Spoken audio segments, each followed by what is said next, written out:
right, guys, welcome back to another episode of Sky's the Limit podcast. I'm your host, Mike Doherty, and today we have an awesome guest, Jeff Ervick. Jeff Ervick is in charge of his real estate fund manager, investor relations over at Valoris Capital, based in Maryland, and he's successfully deployed over $50 million of equity into a $220 million portfolio, which is currently what he has under management right now, mainly consisting of multifamily, some single family luxury home build, some ground up development, and some light flex industrial properties. He has a ton of experience he's going to bring to us on the show today. And with that, Jeff, welcome. Mike, I appreciate it, man. Thank you so much for the kind intro. And yeah, definitely looking forward to the conversation, and hopefully your listeners get some value out of what we're going to discuss.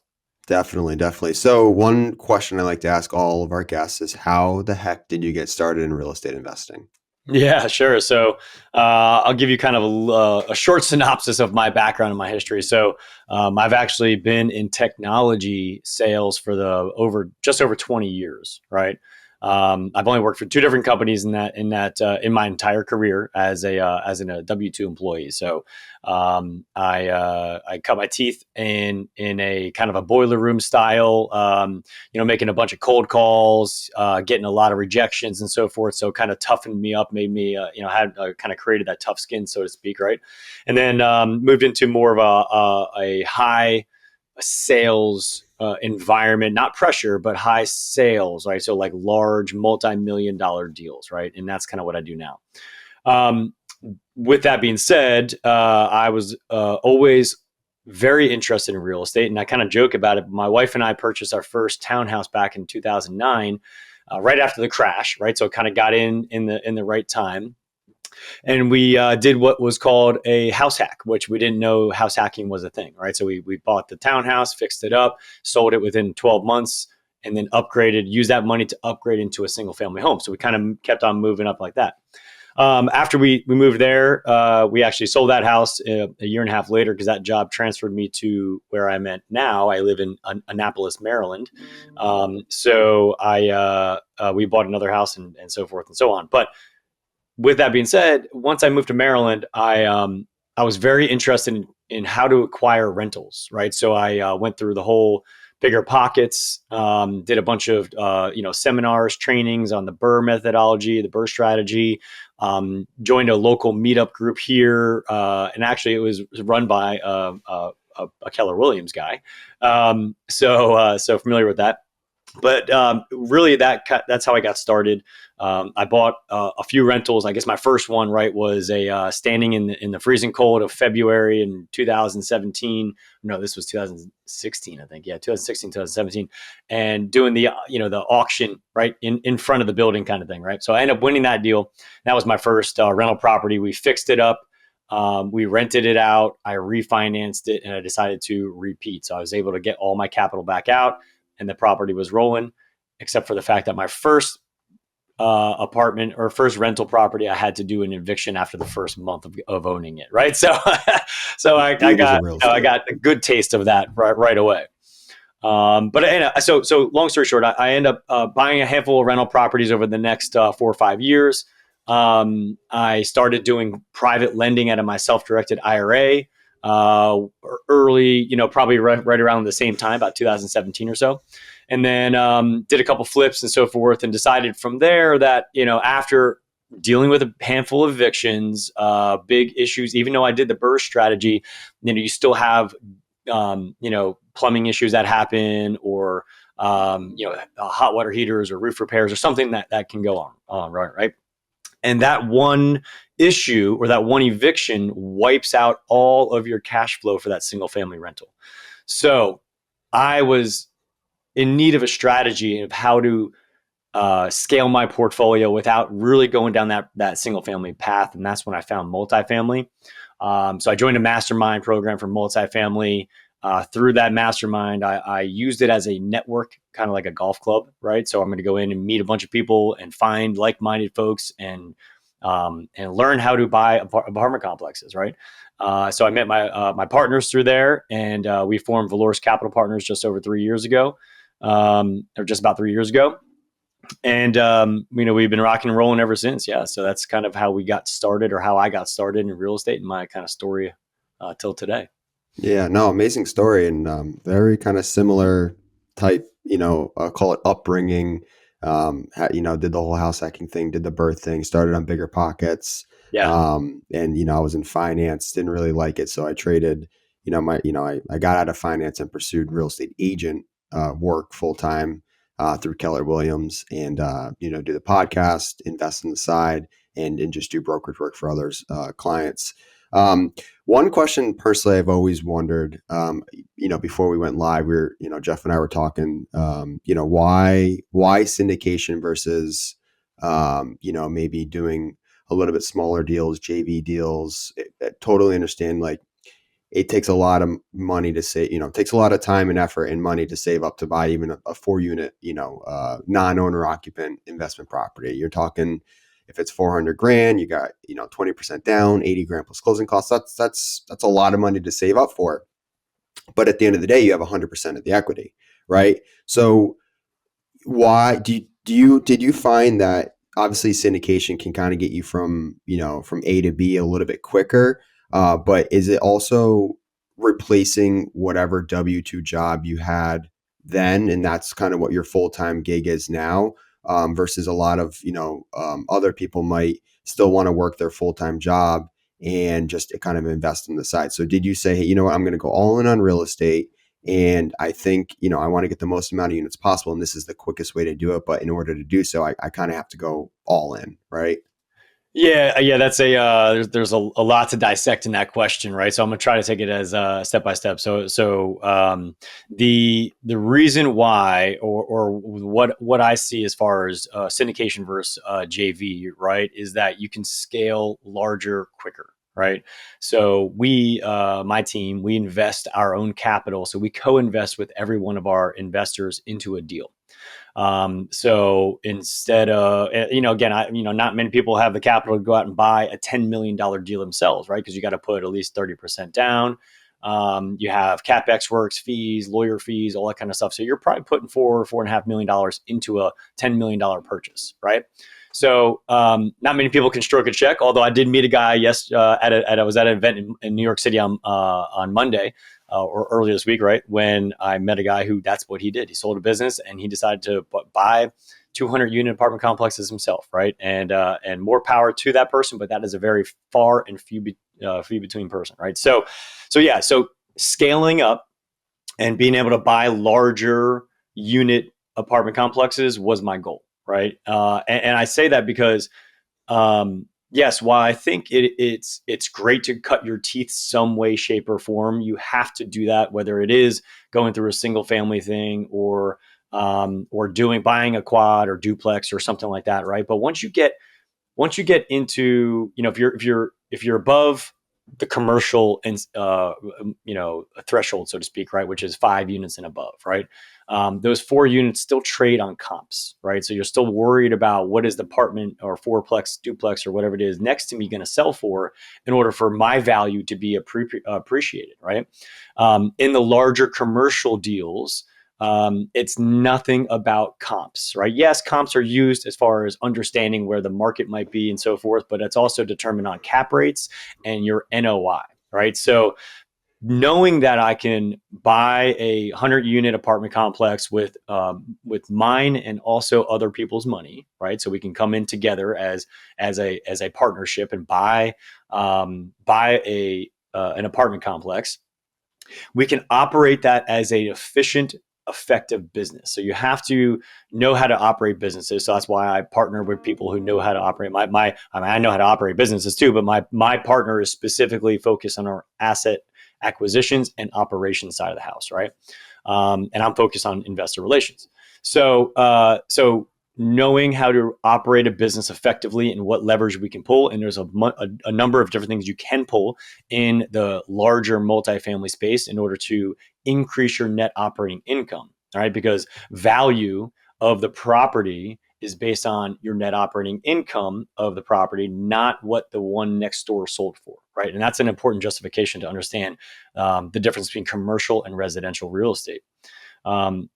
So yes, why I think it'd be great to have the equity, but if you have a 4 unit quadplex and one person moves out, maybe you're still breaking even. Two people move out, oh man, you're paying for the full mortgage plus some, plus all the expenses as it is, right? And you have Yeah. somebody that gets evicted or something like that, right? There's a bunch of different issues that go with that as well too. So not that we don't deal with that with the larger thing, but if you have a 100-unit apartment complex and 10 people move out, you're still going to be able to pay your mortgage. Right. Obviously, we want to keep our occupancy in that 92 to 96 percentile. That way, we always have a flux of units that we can be upgrading and increasing the value for. And that's another thing too that we didn't really kind of discuss. But the whole purpose of when you buy, or not the whole purpose, but the way that you increase the value of the property or the net operating income is by forcing that appreciation. So if it's a older unit and you need to rehab it, right? So you want to put new countertops, new paint, new light fixtures, and then also you're going to fix up the out exterior a little bit, right? You can then charge a little bit more rent because it's a nicer product. As long as you're not putting in granite countertops and appliances for a class D area, right? You have to know your market, but you can do small fixes and then you can charge a little bit more rent and still stay under market and be able to really increase that value of that property 10x, right? So Yeah. yeah. So So, hopefully that so answered kind of the question, as far as JV syndication and why I like larger units versus, smaller ones. right. No, that's good. So walk me through the process. Do you go out and find a great deal first and then raise the capital, put it under contract, and give yourself a due diligence period and then raise the capital? Or are you constantly raising capital and constantly just having deals go? So what kind of comes first? Yeah, it's kind of a mixture of both, right? Because you definitely always should be raising capital, right? If that's what you're doing, any conversations, whether you're at a party with a bunch of friends, or you're at a work event, or you're in the elevator, right? I mean, you're constantly talking about real estate and putting people through your funnels and so forth to be able to nurture those leads and be able to ensure that people know who you do and what you are and how your business operates. So yeah, you have to kind of always be raising capital, but you don't necessarily have, like, I wouldn't say that we have 90% of the capital in our bank ready to go when we get a deal under contract. We know that if we have a great asset and a great product, so to speak, right, that has good returns, right, and it meets the metrics, and we've conservatively underwritten the deal, then we're going to go out and we're going to start raising that capital, right? So, depends on the style of the deal, but typically our deals are 506C for accredited investors only. Again, this is not financial advice or anything like that. I'm not selling and soliciting any opportunities, but this is what we normally do.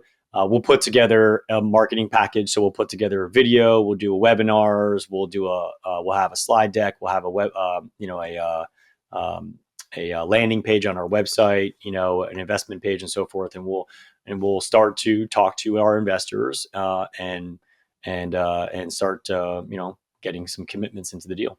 But yeah, that's Awesome. usually how it happens, and it usually kind of happens in succession with going in Right. under contract after the due diligence period when the money does go hard. Yeah. And now at Valoris Capital, are you guys long-term buy and hold investors, or are you buying these larger, 100 plus unit multifamily, holding them from 3 to 5 years, and then exiting out? What's your strategy? Yeah, I guess it depends on the person what they determine long term as, right? So yeah, some people say long term is 2 to 3 years. Some people say it is 5 to 7. Some people say it's 10 plus, right? We are in that what you just mentioned, that 3 to, I'd say, 7 year hold period, right? Okay. And that is not necessarily going to be like we don't like throw a dartboard at a dart and say, or a dart at a dartboard and say, all right, how long are we going to hold this property for? No, it's a specific calculation on our business plan and the market swings and the market adjustments, right, that we need to make, right? And everything's economically driven, right, by the Fed rates, by the cap rates, by the market rates, by the rental rates. All of that, kind of goes into our entire algorithm or our play to say, okay, what is it that we're going to, how long do we expect to hold this property, right? if we're going to fix it up and refinance it in 3 years and then return capital back to investors with that cash out refinance, and then hold it for another few years and sell it, that could be an opportunity. Or we can refinance it and hold it for longer. We could sell it in 3 years. It really kind of depends on the market and about what our exit strategy is. Now, that exit strategy is fluid sometimes, right? It's not necessarily going to be a hard, fast, hey, we're going to sell it in 5 years. We also do look for different debt structures, right? So debt that we know is, if it's a 5-year term, right, with a, like a 1% refinance fee or a 1% exit fee or something, transaction fee, we have to build that into our models as well too. So I don't like to get debt that is, a high, a high fee to get out of it, right? So, for example, after 3 years, it might, or after 5 years, we get a step down clause right down to after year 3, where we can either refinance based on the market shifts or based on the economics. And actually, it's funny. I was at this conference I was at the other day. There was a debt panel, and one of the debt brokers works for one of the largest in the industry, one of the top 5, was saying that floating rates are coming back. Right. So people are now interested in, floating rate debt. And I don't know if we're there yet, but what that means is that you've got an interest rate that floats a certain percentage up or down based on the market. Right. So if you could buy, let's say you could buy some points, and you're, a commercial loan these days. Right. And this is in September. Actually, we'll know by 2:00 today if the Fed rate lowers the interest rates by at least 25 or 50 basis points, right? Hopefully people are saying a point, who knows?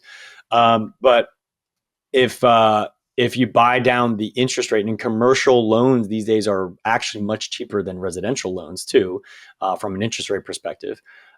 So if you buy down that loan to a floating rate back into the 3s and 4s, for example, and then, 2 years or every year, it kind of fluctuates. So that way, maybe it's back up or maybe it's down below.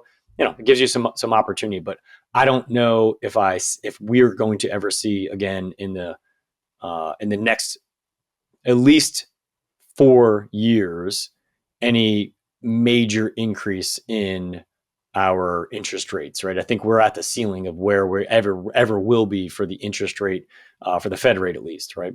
Hopefully, again, they start coming down, but we'll see how that goes. And now, how are you guys finding your deals? Are you partnering with brokers local to your market? Do you have your own source of marketing, whether that be, direct mail postcards, VA calling? How are you guys finding your deals? Yeah, I think the direct market postcards and so forth is kind of a tough one to do. But if you're looking for those, smaller, mom and pop owned deals, that is an amazing way to do it, right? Because then you can get them off market. With the deals that we purchase that are anywhere from 70 to 200 units, we do source through broker relationships off market. And off market doesn't necessarily mean that there's no competition. What it means is that they're not listed on a public market somewhere, right? They're usually sent out to a handful of sponsors, right? And our acquisitions team, right, is very diligent in building great relationships with those brokers, sourcing deals in our markets and so forth, and knowing the markets that we source into. Yeah. So I'd say it's the broker side. Yes. Yeah, no, that makes sense. And now, before we went live, we were talking about you have a credit fund, I believe, or Yeah. a credit like product. If you want to talk about that for a second. Yeah, sure. Yeah. So what we've noticed in the marketplace, right, for the investors that invest into syndications, right, is that there are a lot of deals that are not necessarily paying interest returns or paying dividends yet, or paying distributions, right? Especially if they bought those deals within the last 3 years, or from 22 till 24 or so. There are tough. The market took obviously a very massive. Everyone knows the story, but the market took a massive increase in interest rates, which on those deals people are really having a hard time, getting any distributions, or the value add side was a big play, but you have to use bridge debt, which is a very expensive debt. So it doesn't provide cash flow in the first couple of years back to the investors. So we saw that there was a need in the market, or at least in our investor pool, for people who wanted cash flow. So me being a lender in my previous, not necessarily a lender, but I started private lending into residential real estate investors back in 2017 from my IRA, right? And so I know I know what that market's like. I know how to how that should work and so forth, right? And then I also, over the last 4 since 2000 or so, 2020. I invested heavily into a hard money lending business, right? A residential real estate hard money lending business here in the Baltimore, Maryland area, right? So I was getting really good, consistent returns. 10% of my money annually paid monthly, right? So we kind of saw that need on the commercial side, or on the multifamily side as well too, where these people, or these sponsors who bought these deals, right, with higher debt, or now have much higher debt and need to refinance that debt, but they have great operations, right, and they're meeting all their debt service, they're meeting all of their expenses, but they're just not able to pay those distributions. And then on the flip side, there's, again, the investor who invests in those kind of deals that are not getting distributions, right? So we decided to create our private credit fund. Now, private credit fund, what it does is it provides a private loan to the business that's operating this multifamily, right? We actually go in and we get written into the operating agreement, so we're protected on the asset by the asset. We're not necessarily in a lien position, because the larger scale banks or the larger debt structures don't want to have another lien on the property like you would with a single family home. So it's not in a lien position, but it's in a subordinate position to that senior debt. So we provide this influx of capital. We write into the operating agreement that the deal pays a current interest rate, right? So we get a current return to our investors, and that it also accrues an interest rate every single year too, right? So we're paying on average 12 to 14% returns to our investors on an annual basis, because we have a current pay that pays our distributions annually, paid monthly. And also, it also accrues an annual return that's paid upon exit of that deal, or when we close our fund up, or when we exit our fund in 3 to 5 years, right? Wow. So it provides monthly cash flow to accredited investors who might not be getting cash flow from deals, but they're also getting depreciation, right? And here's the great part about it. Again, I'm not a tax guy, I'm not a financial advisor, so go seek your professionals there. But if you're getting depreciation from deals that you're investing in that are not providing cash flow to offset that depreciation yet, and you're a W-2 employee where you cannot utilize that depreciation against your own income, then you want to find a way to, and you have some excess capital, we say, hey, invest into our private credit fund and use the depreciation to offset the returns that you're making from my fund, right? So you can utilize that depreciation to offset any interest income you're making from my fund, and then you can realize that entire income as passive, right? Because everything you can do as a W-2 employee has to be passive income that you can Right. offset, right? So that's in essence what our private credit fund does. It's open right now. It's on our website. We are currently, we're currently accepting subscriptions and investments into that. We see a lot of people who are very interested also in not just not just keeping cash in a money market account making 2.5%, 3.5% or so, right? Because they're also getting taxed on that, which they don't realize. Then they're really making almost maybe 1% of your money, right?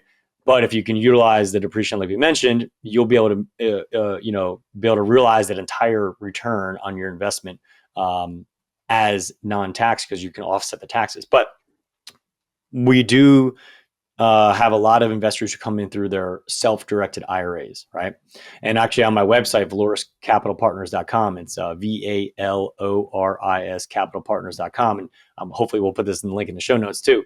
I have a blog that I've written multiple articles about how people with multiple jobs, like I'm a tech guy, right? And I see in the tech industry, people leave jobs every 3 to 5 years, right?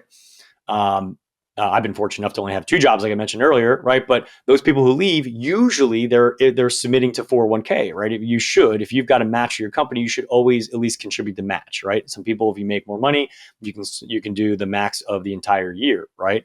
I think it's 19,500 or something like that this year, or maybe 20,500.